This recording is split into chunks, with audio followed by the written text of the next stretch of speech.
이 세상에는 대립되는 두 가지 요소가 있습니다. 선과 악, 또 정의와 불의, 빛과 어두움, 천국과 지옥, 이런 것들은 대립되는 두 가지지 않습니까? 플라톤은 이런 걸 가리켜서 이원론을 주장했습니다. 이원론은 독립된 두 가지 근원이 있다는 거예요, 이 세상의 물질에. 그러나 우리 기독교는 이원론을 거부합니다. 왜냐하면 하나님과 사탄은 동등한 관계가 아니거든요. 사탄은 피조물이고 하나님은 전능자 창조주시기 때문에 이렇게 말한 악이라든지 불이라든지 또 어두움, 이런 것들은 사탄에게 속한 것이죠. 선, 정의, 빛, 이런 것은 하나님에게 속한 것이라고 볼 수가 있습니다. 그런데 이런 것들이 사실은 굉장히 대립하면서 세상을 많이 이렇게 영향을 끼치는 것을 알 수가 있습니다. 어떠한 사람은 자기의 유익을 위해서 그냥 다른 사람의 생명을 빼앗는, 죽이는 그런 일을 저지르는가 하면은, 또 어떤 사람은 자기와 관계도 없는 것인데 다른 사람을 살리기 위해서 자기의 생명을 바치기도 합니다. 선과 악이 너무나 큰 차이가 있는 것을 알 수가 있습니다. 그래서 이 세상에는 이 선이 악보다 약할 때에, 이 불의가 더 세고 정의가 약할 때, 어둠이 강할 때, 그때는 세상이 살기 힘듭니다. 그러나 이 정의가 강하고 빛이 강하고 선이 더 강할 때 이 세상 살기도 온 나라가 되는 것을 알 수가 있습니다. 오늘 본문에서 예수님은 세상의 빛이라고 말씀하십니다. 오늘 여러분 우리가 아는 이 말씀의 이 배경을 보게 되면 8장 1절부터 11절까지 내용을 우리가 지난 시간에 보았습니다. 거기는 한 여인이 죄를 범하고 끌려와서 죽음의 위기에 있다가 예수님에 의해서 구원받지 않습니까? 그래서 오늘 바로 앞절에 마지막 11절에 보면 나도 너를 정죄하지 아니하노니 가서 다시는 죄를 범하지 말라, 이렇게 예수님 말씀하시고 예수께서 또 말씀하여 이르시되 라고 말씀하셨어요. 예수님이 그 여인에게 말씀하신 다음에 또 말씀하여 이르시되 나는 세상의 빛이니 나를 따르는 자는 어둠에 다니지 아니하고 생명의 빛을 얻으리라 라고 했습니다. 예수님이 지금 이 여인을 구원한 다음에 자신이 생명의 빛이라는 거예요. 세상의 빛이라는 거예요. 여러분, 이 세상의 빛이라고 할 때 그 빛의 의미가 많습니다. 빛은 뭡니까? 어둠을 밝히는 거잖아요. 어둠을 밝히는 역할이 이 빛입니다. 사람이 어둠을 속에 다닐 적에는 정말 실족할 수 있고 제대로 못 가잖아요. 그런데 빛이 있게 되면 아주 환한 길로 잘 갈 수가 있습니다. 여러분, 가로등에, 지금은 가로등이 전 세계 다 있는데 이 가로등의 유래가 필라에서 시작됐습니다. 필라델피아에서. 우리가 아는 벤자민 프랭클린이 어떻게 하면 자기가 이웃 사람들에게 도움을 줄까 생각하다가 이 등불, 밝은 등불을 만들어서 대문 밖에 선반을 만들어 놓고 얹어 놓았습니다. 처음에 사람들이 이상하게 생각했죠. 아니, 등불은 당연히 집안에 놓아야 정상인데 아니 밖에다가 놓으니까 낭비라 생각했습니다. 그런데 한 주가 지나고 두 주가 지나고 날이 지나면 사람들이 깨달았습니다. 그 앞을 지나가는데 너무 좋은 거예요. 밝으니까 길 잘 보이고 넘어질 피가 없고, 그것이 시작이 되어서 사람들마다 이제 자기 집 앞에 등불을 달아놓기 시작한 거. 여러분, 그것이 가로등의 시작입니다. 필라델피아에서 전 세계에 지금 곳곳마다 있는 그 가로등이 시작되었다. 정말 벤자민 플랭클린은 대통령은 아니지만 대통령 한 사람보다 훨씬 더 많은 일을 한 사람이지 않습니까? 이렇게 빛은 어둠을 밝히는 역할을 하고 있습니다. 그리고 또 빛이 뭡니까? 빛은 생명의 근원입니다. 빛이 없으면 이 땅에 모든 생물은 존재할 수가 없습니다. 어떤 생물들이 다 빛 때문에 존재하는 거지 않습니까? 빛이 없으면 바로 죽음이죠. 사망이죠. 내가 세상의 빛이다 라고 할 적에 이 말씀은 바로 세상에 생명을 주는 것이다 라는 것입니다. 그리고 이 빛이 뭡니까? 소망을 주는 거잖아요. 어둠은 절망입니다. 빛이 있으면 사람이 소망을 갖게 되는 거예요. 그래서 예수님이 지금 내가 빛이다 라고 하는 말씀 속에는 그러한 여러 가지 의미가 있는 것을 알 수가 있습니다. 세상의 빛 예수 그리스도, 바로 우리는 그분을 섬기고 그분을 따라가는 그런 사람들입니다. 우리가 이 말씀 속에서 기억할 것은, 첫째는 세상은 빛이 절대로 필요한 곳이다 라는 것입니다. 세상은 절대로 빛이 필요하다. 세상에는 여러분, 빛이 있기 전에 어둠이 먼저 있었습니다. 창세기 1장 2절에 보게 되면 땅이 혼돈하고 공허하며 흑암이 깊음 위에 있고 하나님의 영은 수면 위에 운행하시니라. 빛이 있기 전에 땅이 혼돈하고 공허했고 흑암이 먼저 있었습니다. 그때 예수님 하나님께서 빛이 있으라 하시니 빛이 있었고 라고 했습니다. 그러니까 이 땅에 먼저 어둠이 있었는데 하나님이 빛을 창조해서 이제 빛이 존재하게 된 겁니다. 그러니까 사실 예수님이 오기 전까지는 이 세상은 어둠의 영이 주관했고 세상의 임금이 지배하던 땅이었습니다. 이 세상을. 요한복음 12장 31절에 보면 이 세상에 대한 심판이 이르렀으니 이 세상의 임금이 쫓겨나리라. 예. 그때까지 세상을 지배하던 이 세상의 임금 사탄이죠. 사탄이 쫓겨난다. 바로 빛이신 예수님이 오셔서 어둠을 쫓아내는 것을 말씀하고 있어요. 요한복음 1장에 보면은 빛에 대해서 말씀하잖아요. 참빛, 바로 그분 안에 생명이 있었다. 그래서 예수님을 이렇게 생명의 빛으로 말씀하는 것을 알 수가 있습니다. 여러분, 그렇기 때문에 예수님이 오전까지 인생은 전부 다가 이 마귀의 지배 아래, 이게 죄 속에 있었던 거예요. 마귀가 지배하던 세상은 너무나 고통스러운 세상, 죄로 가득한 세상. 지금 여기 간음하던 여인이 끌려온 것도 마찬가지로 죄에 빠졌기 때문에 그렇지 않습니까? 그 여인이 예수님 만난 다음에는 죄로부터 해방되는 거예요. 그러니까 사람은 누구든지 예수님 만날 때까지는 죄 속에 헤매다가 예수님을 만나게 되면은 그 죄로부터 벗어나는 거죠. 그래서 예수님을 믿는 자는 정죄할 자가 없다. 예수님 안에 있으면은 정죄할 자가 없다고 성경은 말씀하고 있습니다. 예수님이 사탄이 지배하는 그러한 세계는 정말 질병이 가득한 그런 세계란 말이죠. 지금 많은 우리가 병 때문에 어림당하는데 다 그 죄악 때문에 오는, 사탄에게 오는 그런 것인 것을 알 수가 있습니다. 아무리 여러분 과학이 발달해도, 의학이 발달해도 환자의 수는 줄어들지 않아요. 병은 더 크게 짓습니다. 위키백과사전에 보니까 사람의 질병의 종류가 몇 가지인가? 한번 여러분 사람 몸에 질병이 몇 가지 있을까요? 게스 한번 추측해 보세요. 병이 몇 가지나 있을까? 우리 정매 집사님, 병이 몇 가지나 있을까요? 게스 추측.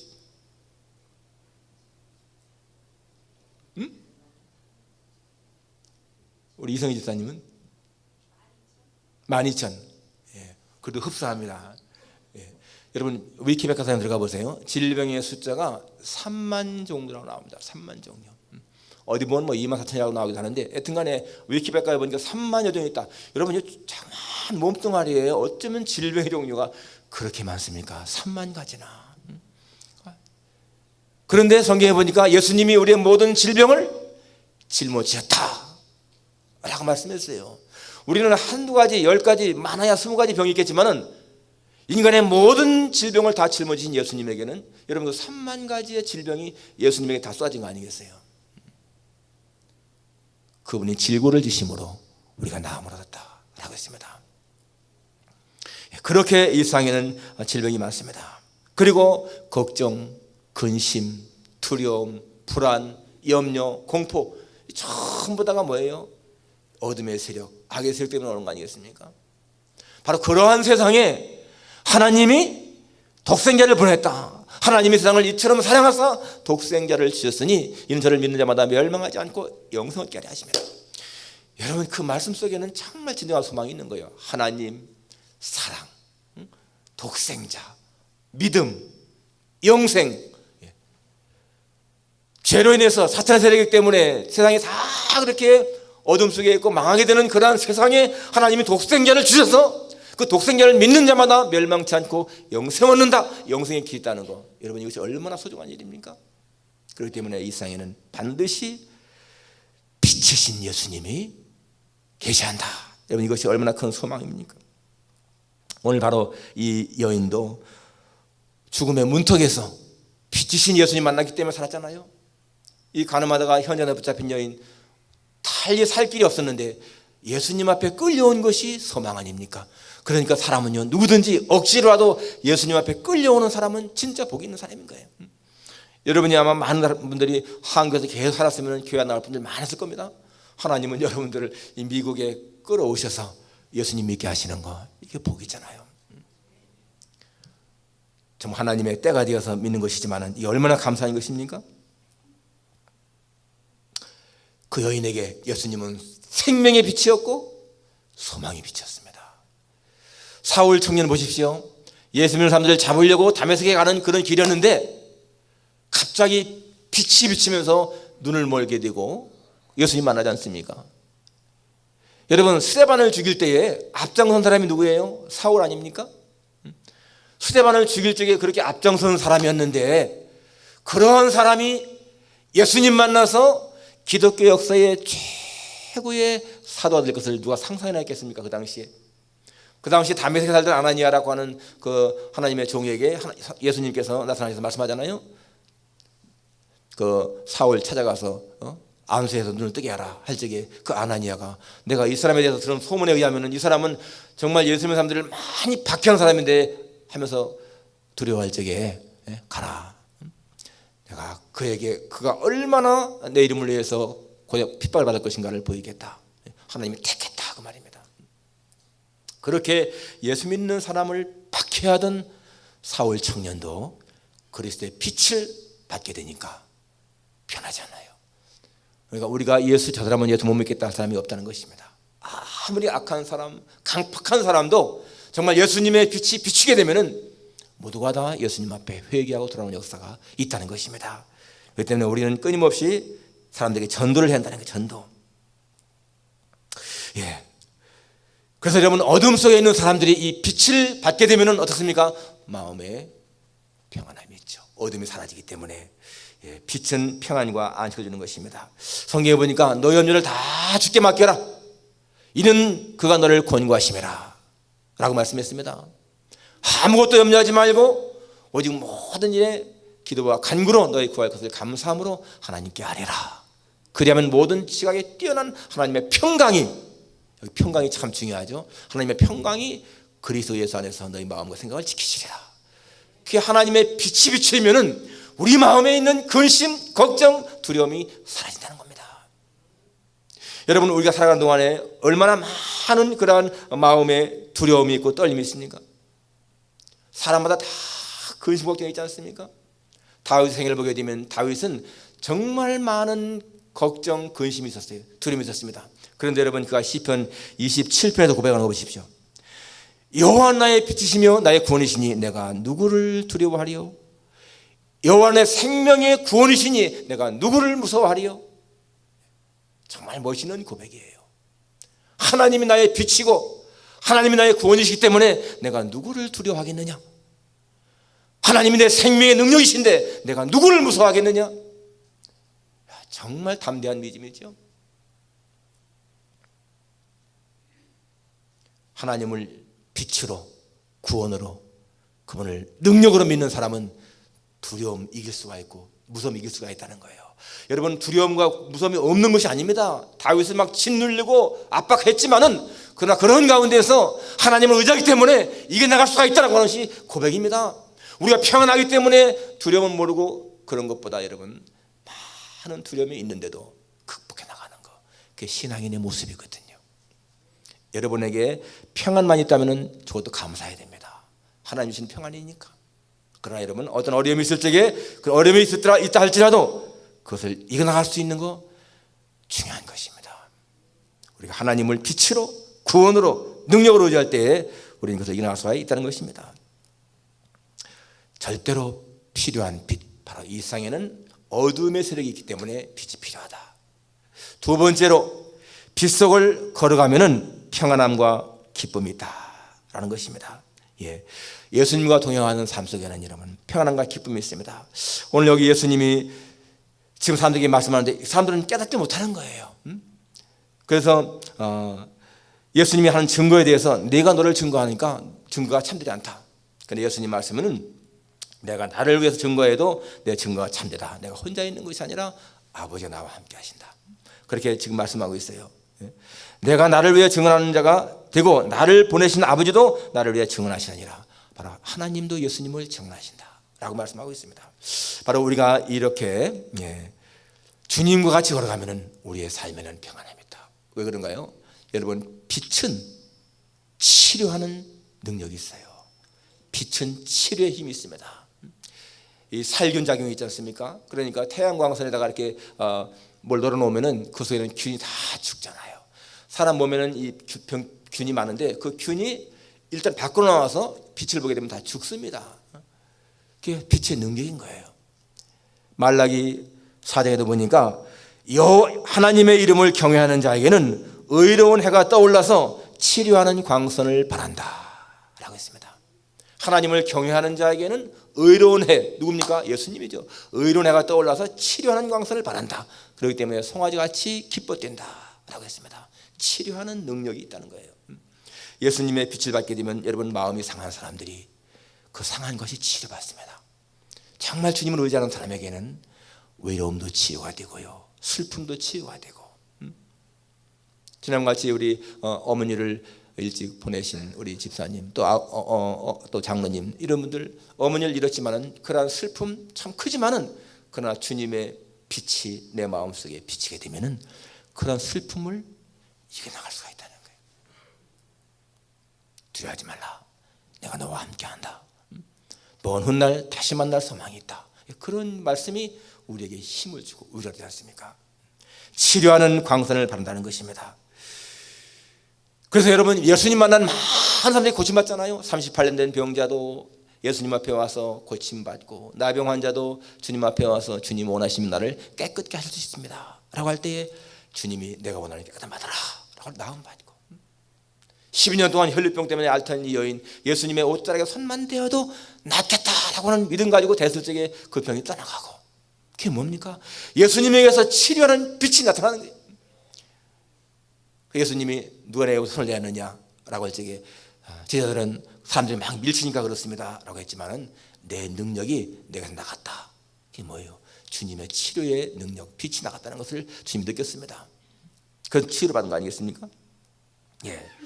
눈먼 자, 안전뱅이, 못 듣는 자, 그런 사람들이 다 주님 앞에 와서 치료받는 거예요. 오늘 우리의 상한 마음, 우리의 상한 심령, 또 우리 육신의 질병도 정말 주님 앞에 와서 그분의 치료 광선을 바랄 때에 우리가 치료받는다는 것을 알 수가 있습니다. 예, 빛이신 예수님과 동행하면은 여러분, 우리에게는 안식이 있다는 것, 평안함이 있다는 것. 왜? 치료가 있기 때문에. 또 한 가지, 여러분, 빛은 가는 길을 아까 말한 것처럼 환하게 그렇게 비추인다고 했습니다. 출애굽할 때 하나님은 이스라엘 백성들에게 구름 기둥, 밤에는 불 기둥으로 그들 호위하고 인도했습니다. 불 기둥으로. 그러면 여러분, 환한 길을 비추지 않았습니까? 사람들은 어디로 갈지 모를 때 절망합니다. 가는 길을 모를 때 낙심하는 거예요. 앞이 캄캄하다 이런 말 쓰지 않습니까? 눈앞이 캄캄해. 그 말은 뭐예요? 가는 길을 알 수가 없다는 겁니다. 캄캄하다, 빛이 없다는 거예요.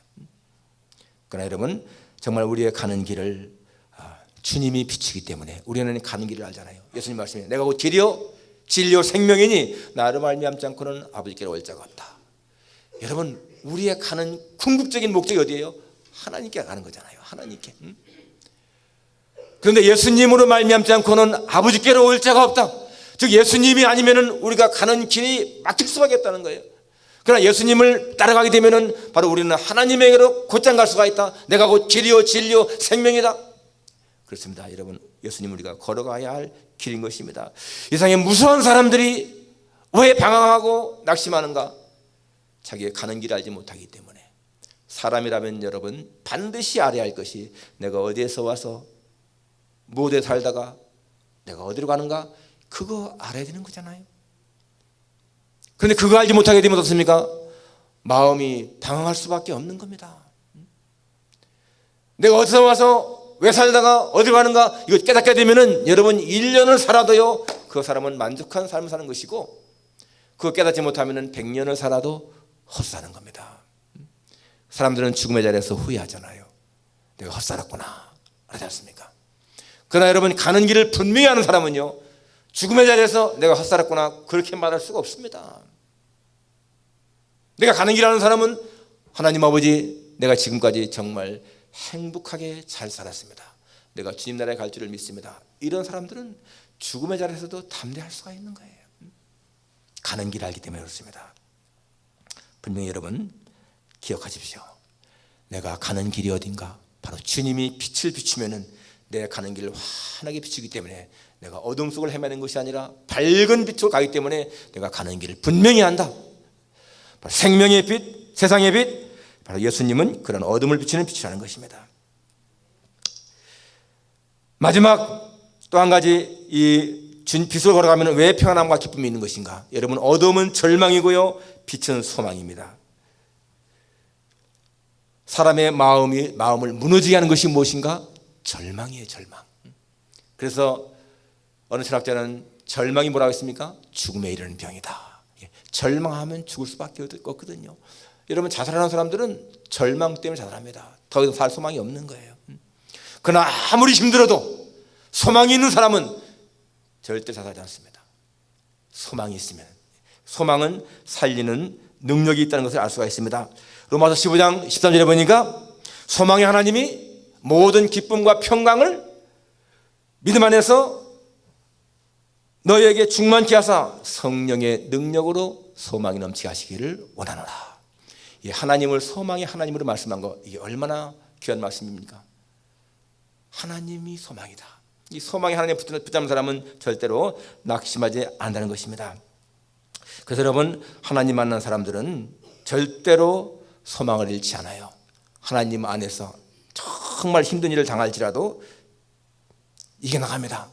히브리서 6장에 보니까 소망은 영혼의 닻이라고 했습니다. 영혼의 닻이 뭐예요? 닻은 배가 정박했을 적에 딱 움직이지 않게 하는 거 아닙니까? 무거운 쇳덩어리를 내려놔서 바람이 불어도 흔들지 않습니다. 바로 소망이 우리의 영혼의 닻이라는 거예요. 하나님에 대한 소망이 있으면 내가 어떤 일을 만나 할지라도 내 영혼에 흔들림이 없다는 거예요. 그분을 향해서 내 눈을 고정시킬 때에 흔들림이 없다. 하나님이 나와 함께 하신다. 그게 다윗의 고백이지 않습니까? 내가 사망의 음침한 곳에 갈지라도 해를 조장할 것은 주께서 나와 함께 하심이라. 임마누엘, 전능하신 하나님 나와 함께 하신다. 그런 믿음 때문에 영혼의 닻이 되는 거예요. 소망. 많은 사람들이 소망을 갖고 있습니다. 그런데 어떤 사람들은 그 소망을 재물에 두기도 하고, 어떤 사람들은 그 소망을 부모에 두기도 하고, 어떤 사람들은 자기의 명예에, 어떤 사람들은 건강에, 또는 자식에게 둡니다. 그런데 여러분, 성경이 뭐라고 해요? 재물에 소망을 두는 사람들에 대해서 이렇게 말씀하십니다. 잠언 23장 5절에 보니까 내가 어찌 허무한 것에 중하겠느냐? 정령이 재물은 스스로 날개를 내어 하늘을 난 독수리처럼 날아가리라.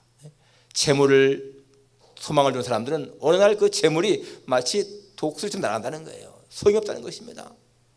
많은 사람들이 자기 자녀에게 소망을 둡니다. 많은 자식들이 부모를 거역하는 것을 보면서도 내 자식만큼은 절대로 그렇지 않아 라고 생각하죠. 근데 그렇게 믿는 사람들 가운데 많은 사람들이 나중에 땅을 치며 후회하지 않습니까?